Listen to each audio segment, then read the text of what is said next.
leggyakoribb oka a szervi merevedési zavaroknak, a szervi okból kialakult merevedési zavaroknak. A cukorbetegség nem csak a kis ereket szűkíti, és így hoz létre merevedési zavart, hanem az idegeket is károsítja, tehát a beidegzését is zavarja a merevedésnek. Tehát sajnos ez két ponton is rontja a merevedést.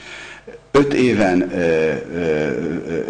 éven belül is már megjelennek, tehát a cukorbetegség megjelenését követő 5 éven belül is már tapasztalhatunk kisebb-nagyobb merevedési problémát, de 10 év után ezek inkább közepesen erősek, vagy akár súlyosak lehetnek. Sajnos itt a dalma kérdésére válaszolva azt tudom mondani, hogy itt egy súlyosabb merevedési problémáról van szó.